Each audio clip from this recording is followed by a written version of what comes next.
For this week, we're going to cover three chapters, chapters 13, 14, and 15. Each of the chapters will have a video that accompany the PowerPoints to go with them.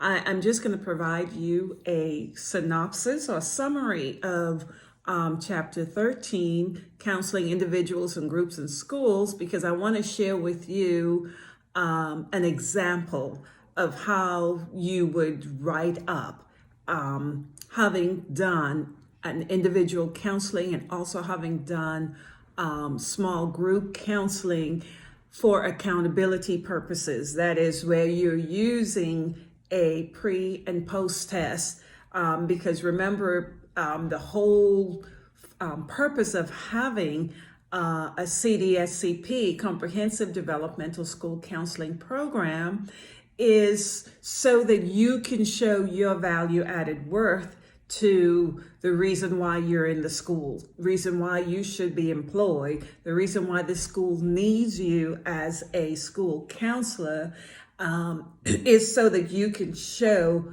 your effectiveness in working with students, working with all the students, anything that gets in the way of their learning, with the focus being on students, social, emotional, students, as well as personal, students, academic, and or their career development. Anything that gets in the way of them being successful at school, your job is to meet with them. And how do you demonstrate, or how do you validate the fact that your being there, your presence in the school is needed? And that is by showing accountability, your value added worth as a professional school counselor. So let's look at chapter 13, counseling individuals and groups in school. I like this chapter because this chapter truly speaks to what you do in your role as a professional school counselor, because it actually defines, for the most part, part of the overall overarching purpose for what it is that you do. When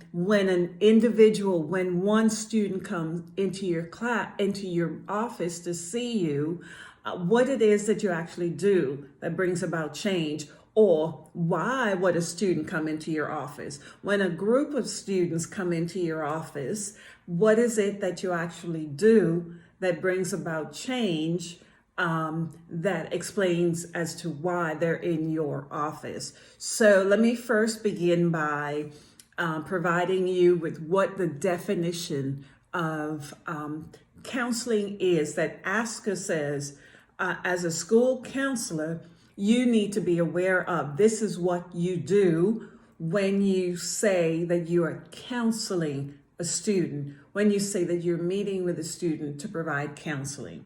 So ASCA defines counseling as a special type of helping process implemented by a professionally trained and certified person involving a variety of techniques and strategies that help students explore academic, career, personal, social, emotional issues impeding their healthy development and or their academic success. So it's a special type of helping that you do. They're not just coming in and you spit out a whole bunch of things to give them to do. What is it that you do different than what this classroom teacher does? What is it that you do different than what the principal does? What is it that you do different than the media specialist does? So it's a special type of helping. And why is it special? Because you are professionally trained.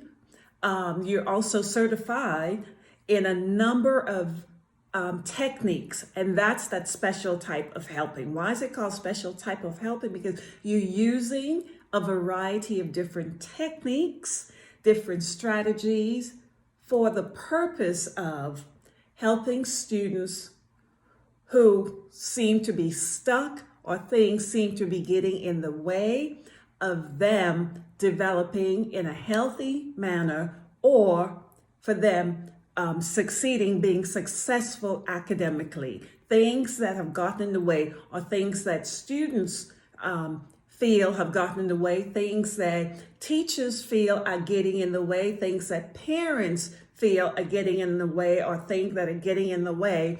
So the expectation is that you, as a professionally trained, certified individual, that you have the necessary knowledge and skills to provide these techniques that get in the way, to provide these techniques to help students eliminate, or to help students remove, or to help students go over, I say sometimes, or to go around, or to go under those things that are getting in the way, those things are impeding their success in moving forward, in doing well in the school setting. So the purpose is always to help the student to do well academically.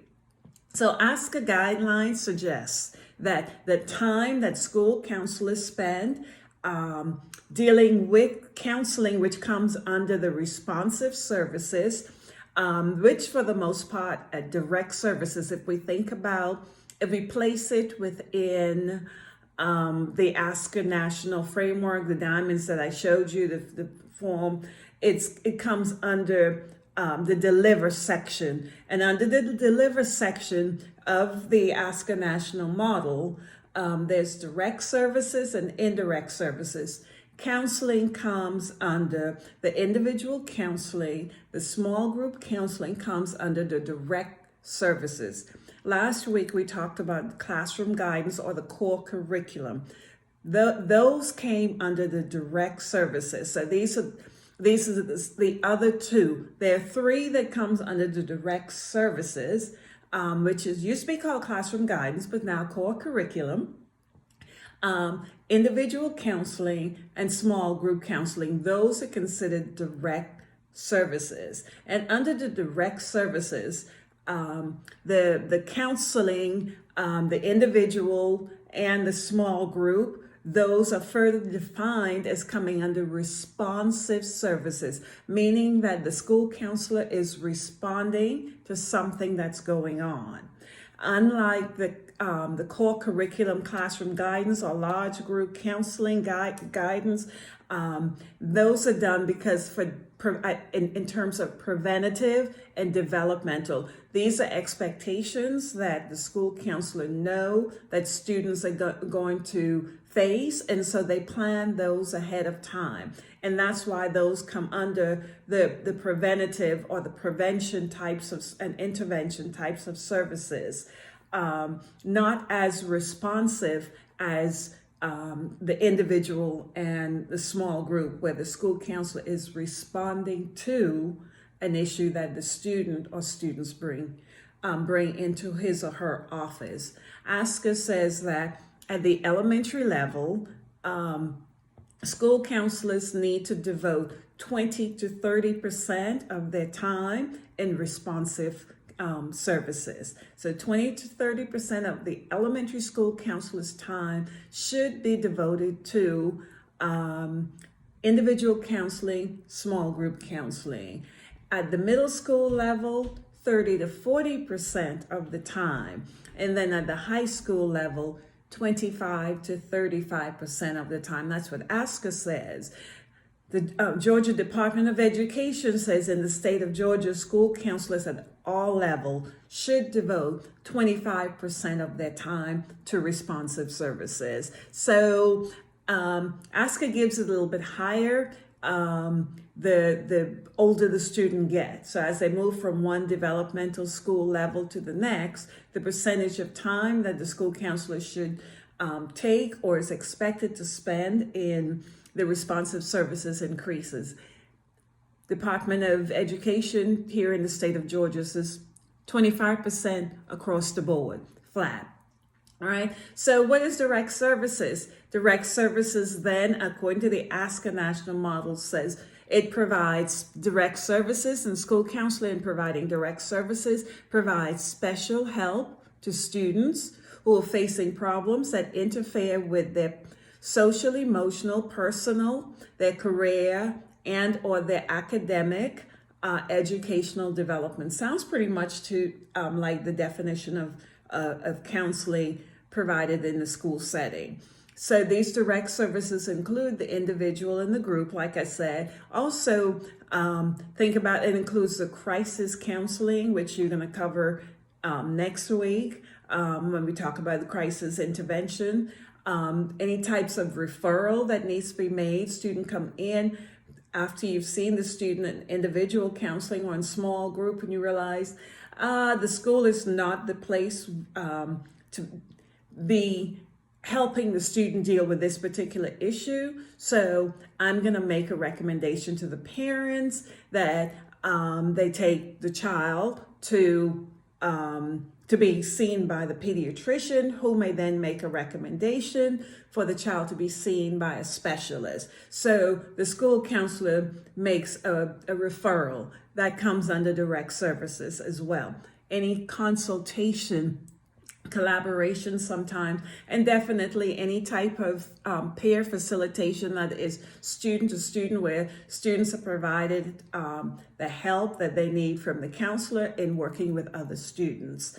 That's peer facilitation. So then the focus of our this chapter, let's talk about individual counseling.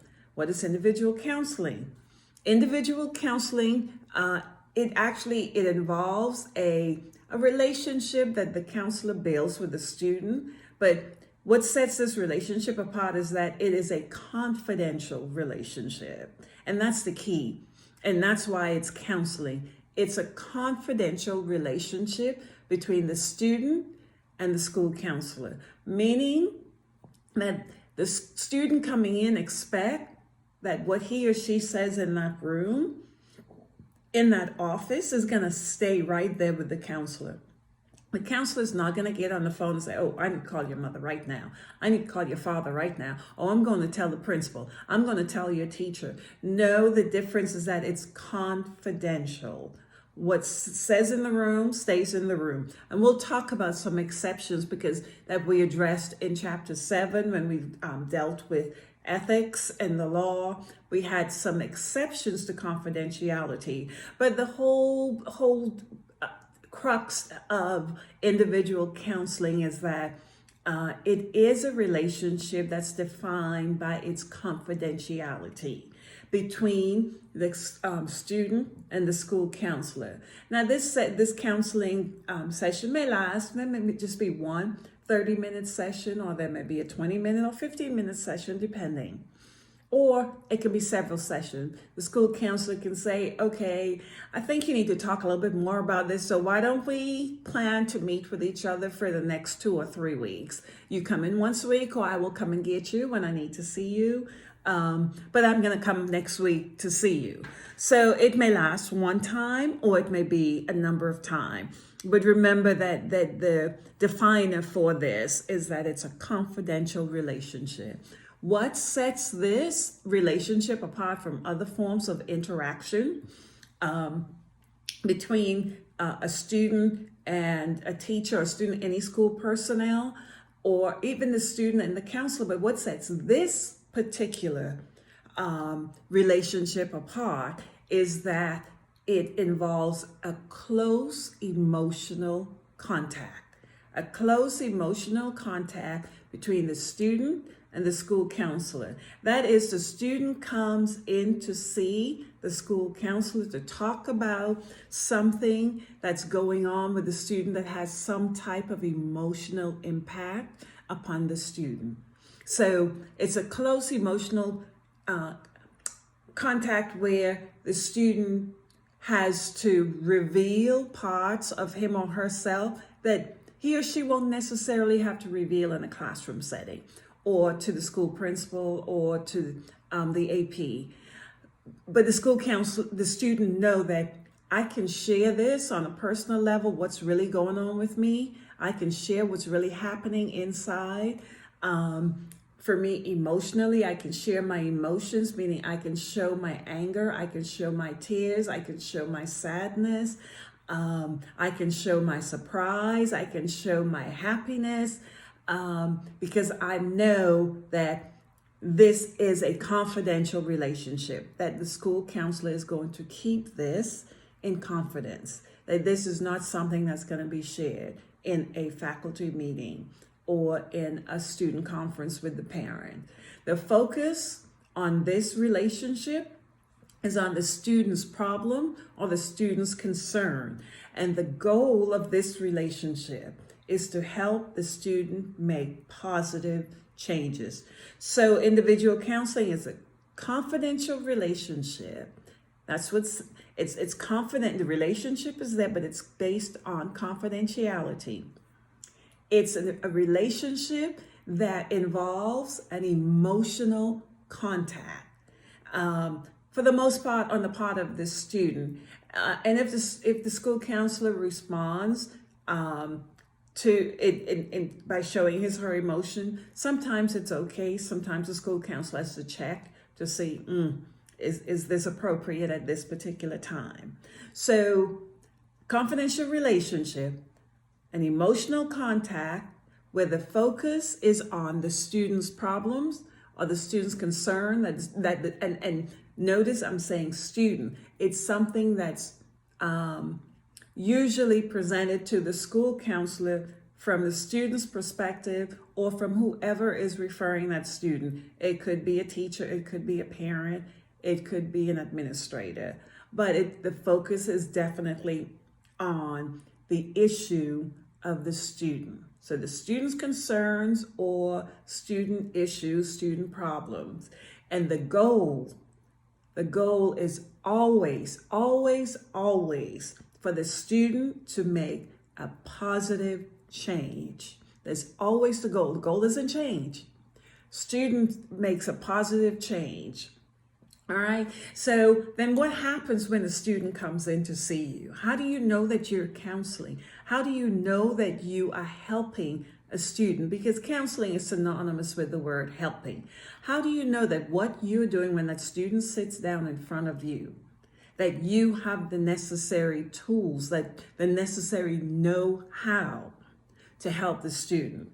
Well, for the most part, your textbook says that there are 4 phases when you think about counseling, of a counseling session. There are 4 things that stands out, are 4 phases that one must go through to indicate that there's counseling. Now, you may read in some textbook, or when you take your theories class, you may find that in some theoretical approach, they may say they're 5. Some may say there's 6. Some may say there's 7. Some may say there's 8. So it depends on your on the theory that you're studying at the time. But generally speaking, in terms of thinking about counseling skills in general, so a good model for what it is that you actually do, individual counseling can, for the most part, generally consist of these phases that can be drilled down or can be summed into 4 phases that I would like for you to think about and to focus on. The first one is building a counseling relationship. Now, why is building a counseling relationship important? That's because it helps the student to trust you. When the student comes in to see you, that student want to know that in your office is a safe place for them to be able to share what's really going on. For them to be able to tell you, I'm scared to go home because this may happen to me. Or for them to tell you, last night, this is what happened. Or yesterday, this was what I saw. Or in my class, this was what my teacher said. So it's building that counseling relationship. And how do you do that? Sometimes you may read it from some theoretical approach, but for the most part, the word used is rapport, establishing rapport. That is really the process, that what you do to help the student build trust in you. So things such as knowing your student's name, knowing when you address them, to look at them and call them by their name, to let them know that you're listening, and that could be you looking directly at them, you nodding appropriately to let them know that you're listening. If it calls for whether the student is telling you a sad story, you're not laughing. So having the correct facial expression that matches what's really going on. Those are things that let the student know that what they have to say is important to you, and that you're going to spend the time to listen. You're going to spend the time to hear what they're saying. So that's how the student can begin to trust you and say, okay, this is a safe place for me to open up and to share what's really going on with me. So the first phase, building a counseling relationship. The second phase of that is assessing specific counseling need. That is, you look to see what is it, how do you know that what the student says is his or her issue is truly the issue. Now, from my experience, many times students are going to come in, especially if something that's really, really painful. They're going to come in and they're going to tell you all sorts of things. And if they kind of know you, they may say, my stomach hurt. When it may not be their stomach that's hurting physically, but that they're really, really deep down inside very, very sad. Or they're grieving. They're going through a deep sense of loss. So it's important for you to establish trust. It's important for you to spend time really listening to your students so that they can truly open up and share with you what's going on. And once they've done that, for you to be able to determine what the issue is. Now, I like to say, one of the things as you become a lot more experienced in your counseling, when students come in to tell you what's going on with them, you're going to know what the issue is sometimes before they even tell you. And once you know what the issue is, you can start thinking, okay, how are we going to deal with this? But one of the things that novice counselors do is they jump ahead. Jump too quickly before the student is ready. And so you have to learn how to ask questions in such a way that the student, even if the student is not sure that they are going through a deep period of grief, that based on the types of questions that you ask to the student and the responses the student give to you, that they come to the realization of, oh, it's not the pain in my stomach that I'm really feeling. It is all over. So, and I really can't pinpoint it. So it really is grief. That I call insight. When the student comes to the realization of what's really going on. Because once the student have obtained insight into what his or her issue is, then you're ready to work. Sigmund Freud, in his approach to using psychoanalysis, says that once you have gotten your client to the level of insight, usually that's done. You're done. Because once a student or client has gained insight, he or she pretty much knows what to do, according to psychoanalysis. However, a lot of the other theories says, yeah, you got to bring them to this point. And once you brought them to this point to let them know what's really going on, now it's time for you to start the process of work so change can happen.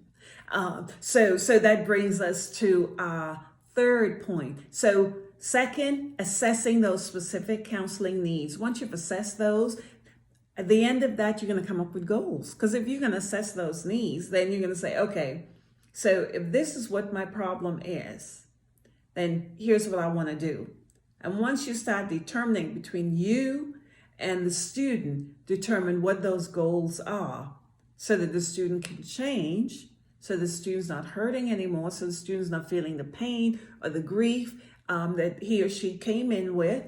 You come up with some goals. How do we handle this? What do I need to do as a student to change so that I can feel better, or I can make positive decisions, or decisions that will not get me in trouble. So those come up.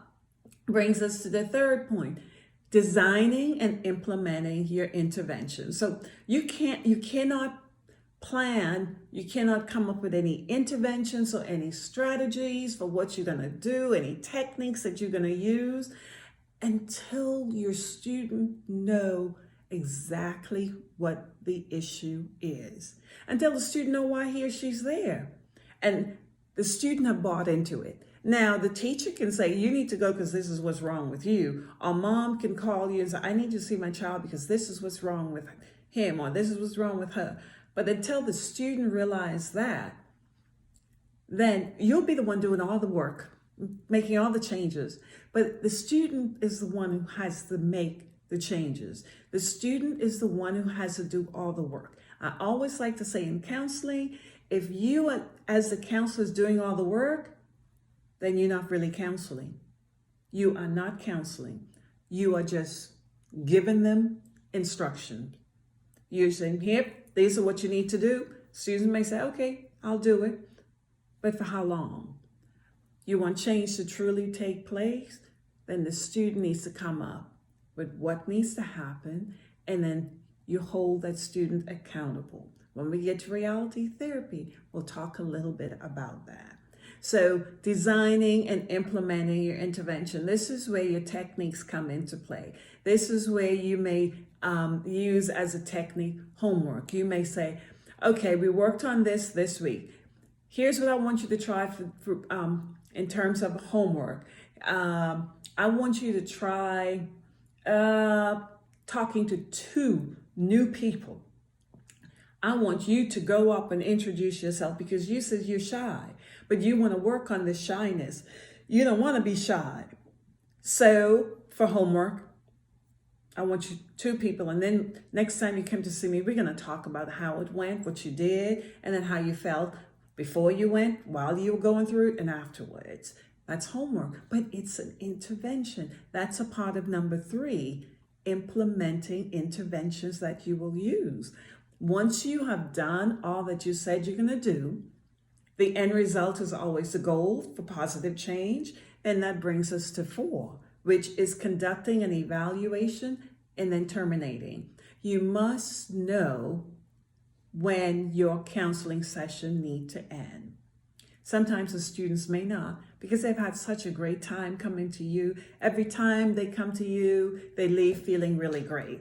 And so they love that feeling, and so they want to come all the time. But you as a counselor need to know when is the right time to terminate. When is the right time to say, okay, you've been coming to me once a week for the past 4 weeks.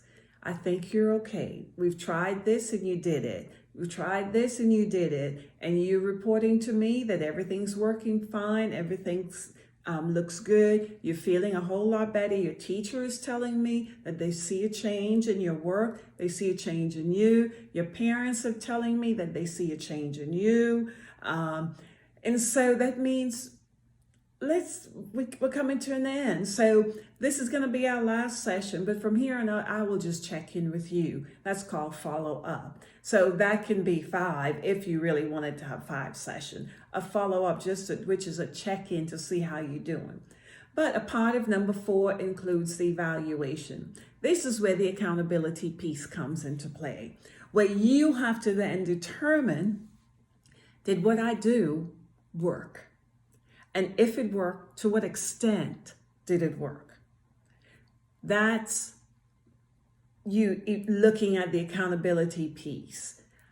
How are students change as a result of my intervention? Remember, the accountability piece for the entire school counseling program is being able to answer the question, how have students changed as a result of participating in your comprehensive developmental school counseling program?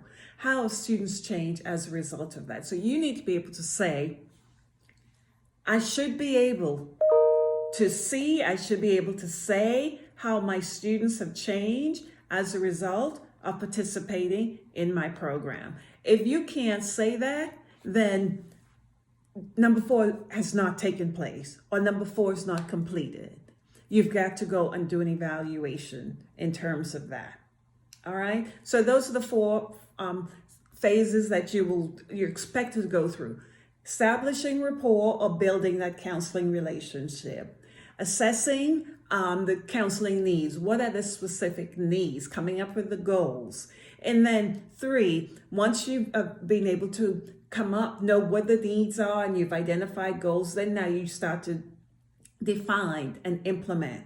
Define what it is that you're going to do to meet those goals, and then put it into practice. So sometimes number 3 could be split into 2, where you defined, and then another phase would be implementing the intervention. But defining and implementing, and then 4 is doing an evaluation, and then terminating, and then if you wanted to add a 5th one, you would say a follow-up, just a couple weeks later or a week later, see how students are doing, or check in for the most part.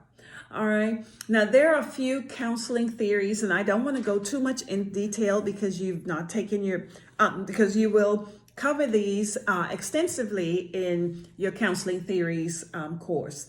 But there are a few theories that school counselors have indicated that they use in their counseling sessions with students, because they have found them to work. They've found using this approach or these approach to be effective within the school setting.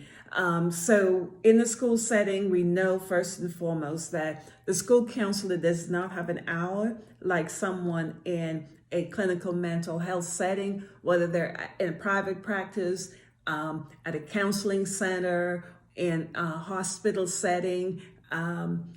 The expectation is that they have at least 50 minutes to an hour to meet with a client and fully go through a counseling session. In a school setting, not so. Very rarely would you find that a school counselor has an hour to work with students, or 50 minutes to work with students.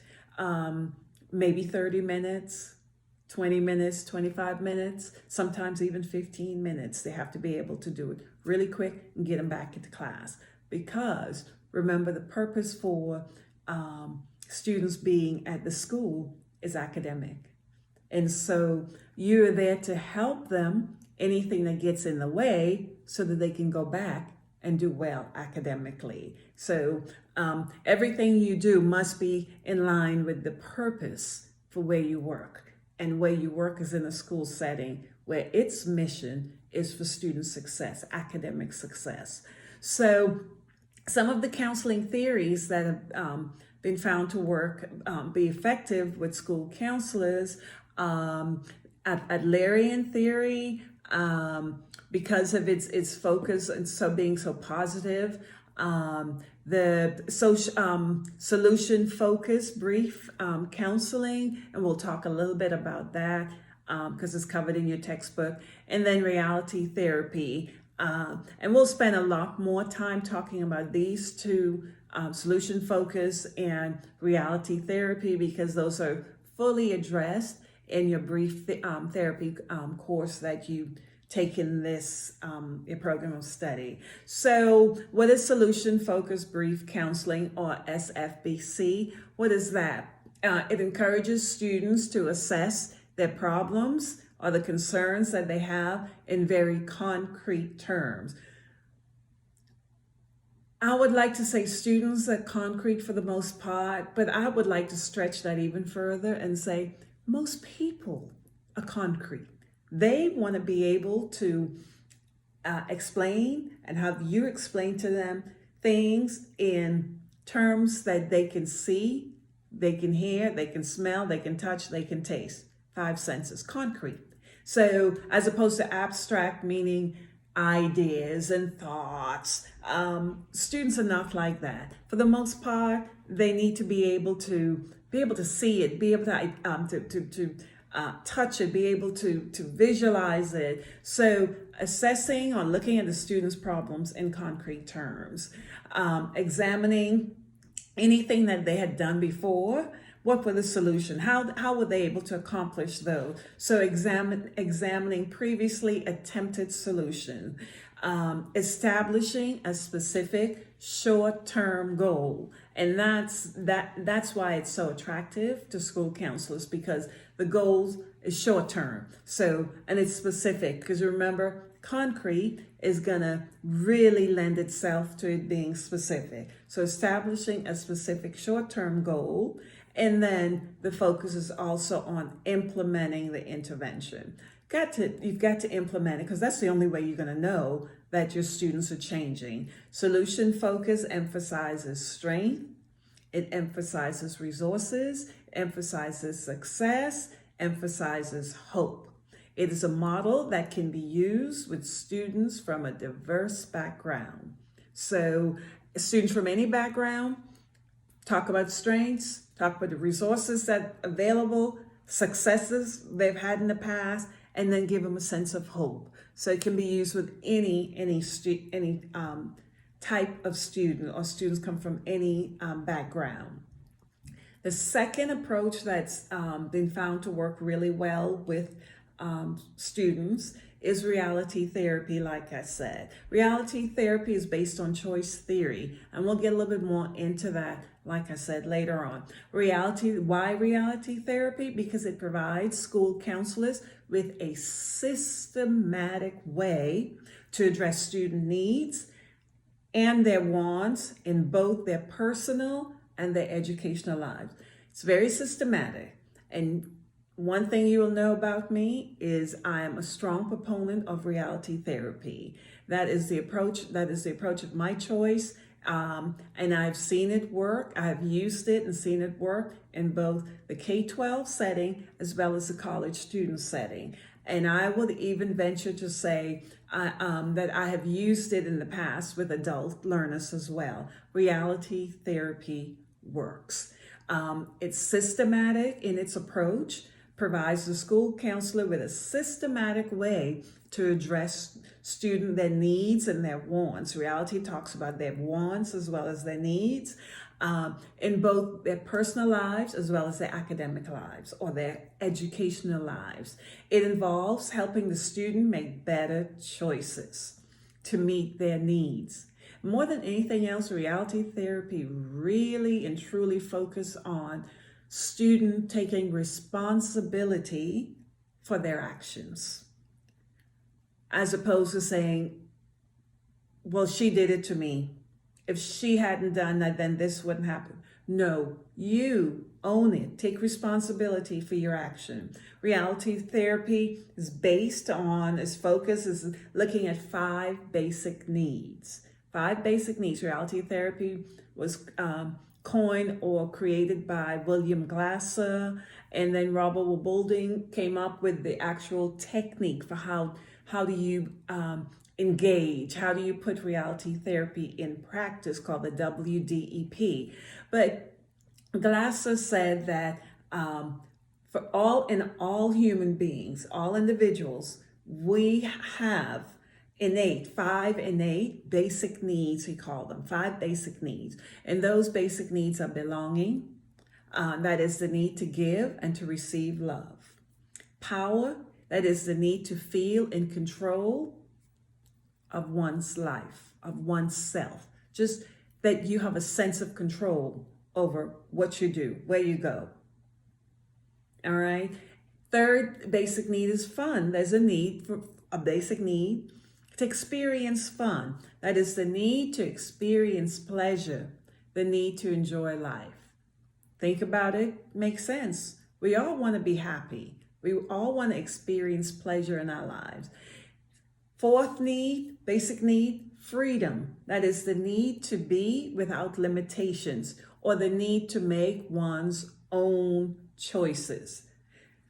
With parameters, of course, but just like power, to have a sense of control, a sense of independence, that no one is forcing me to go here, that I go here because this is what I want to do, or this is where I need to be, and I'm the one who's actually taking myself there. That power, sense of a feeling of being in control of self. So it is with freedom. That is knowing that I'm not forced to do this, that it is my choice to do. It is my choice to go. So we have this basic need to be free. And then the fifth basic need is survival. And that is, and this is going to sound very similar to Abraham Maslow. In your human growth and development course, you're going to talk about Maslow's and his hierarchy of needs. And Maslow talks about basic needs as well. So it sounds very similar to Maslow's need. And that is survival. That is the need to eat, the need to breathe, the need to have a shelter, the need to feel safe, and the need to have some physical comfort. So 5 basic needs that Glasser says. Belonging, that is the need to love and to give love. All right, just to experience love. Power, sense of control or control over oneself, sense of independence. Fun, experience pleasure and enjoy life. Freedom, to make decisions, to realize and understand that you make your own choices, or you determine your choices that you make. And then survival, those basic needs that you have to have in order to live. That is to eat, to sleep, to breathe, to have a place to lay your head down, so shelter, so to speak, to feel warm, physical comfort, as well as safety. Those reality therapy, or Glasser says, school counselors can use reality therapy effectively with students by asking 5 questions. What have you tried so far to help you with your problem? Just 5 questions to think about. How has this been working for you? How has what you're doing been working for you? Are you getting what it is that you want? Because remember, Glasser said we have 5 basic needs. And we control, or whatever we do is to meet one of those basic needs. So it's based on our needs and our wants. Are you getting what it is that you say you want or you need? What else could you have tried? Which of these are you ready to commit to trying right now? When can we meet again to see if your idea has actually worked? When can we meet again to see if what you've done has actually worked? So those 5 questions that school counselors can use in helping students with reality therapy. Your textbook gives a lot more information about that. So I'm not going to spend too much talking about solution focus, brief counseling, as well as reality therapy. But that was to give you an overview of what you do in a counseling session when a student comes in to meet with you. You can also use reality therapy or solution focus, brief counseling in small groups with students. So just like individual counseling is a special type of helping that's characterized by the confidential relationship, the emotional contact, usually involving a certified, specially trained counselor providing techniques and interventions that really work well, with the goal being for students to help get rid of, with the focus being on helping students get rid of whatever's getting in the way of them learning, or to relieve whatever issue or pain that they're going through, so that the goal can be to make positive change so that the student won't be where they currently are. And that's the reason why they need you. That's the individual counseling. Group counseling is pretty similar. The only difference is that you're meeting with students with the same or similar issues. So rather than you working yourself, knowing that there are There, you have 4 other students, or you have 6 other students facing the same issue, or similar, something that's similar. Say, for example, students have a really difficult time losing a pet. That's been her first pet that she's ever had, and she had this pet, or let's say a cat, from the cat was a baby. So from the cat was a kitten, and the student really took care of the cat and had the cat all these years, and had to put the cat to sleep. So students have a difficult time going through loss.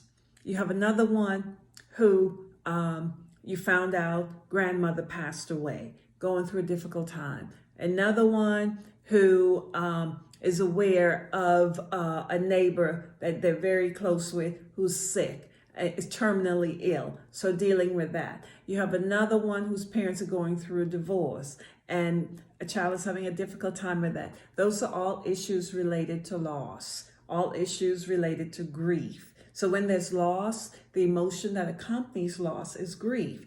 And so rather than the school, you as a school counselor meeting with the student, meeting with those 5 individuals, meeting with those 5 students individually, because they're all dealing with the same issue of grief and loss, then you would come up with a grief and loss group where you would meet with them all together to help them work through that. So then what is group counseling?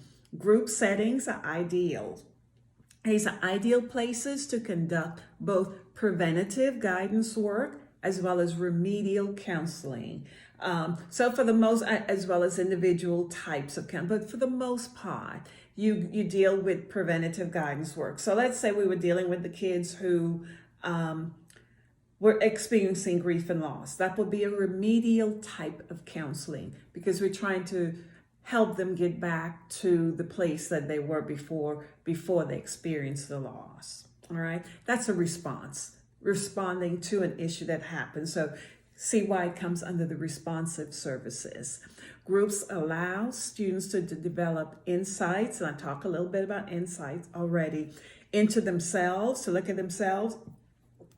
But at the same time, it provides them to look at how others are dealing with the same or similar issues that they're going through. And sometimes they learn from each other, and they're encouraged from each other. They draw strength from each other. And that's the beauty of groups. So it provides an effective and an efficient way for the counselor dealing with developmental and situational issues all at the same time. So it's effective, but more importantly, it's efficient for the counselor. So you're working smart as you work hard. So the group counseling is a smart way for you to do what you need to do. So in the school, there's certain types of groups. And again, the good thing about it, remember I said every one of these topics that we cover, especially within the defined aspect of the Ask a National model, is a separate, an actual course in your program of study. So you will cover the counseling, how to do counseling, through looking at the theories, the counseling theories class. In addition to that, you also will take your skills class, counseling skills.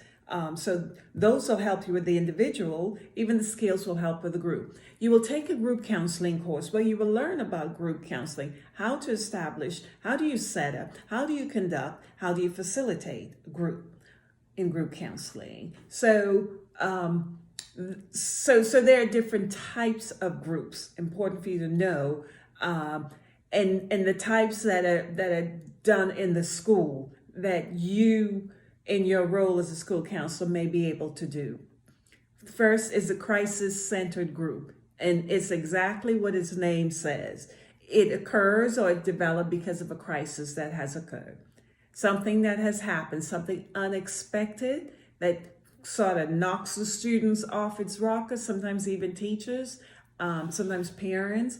But the focus is that a crisis has occurred.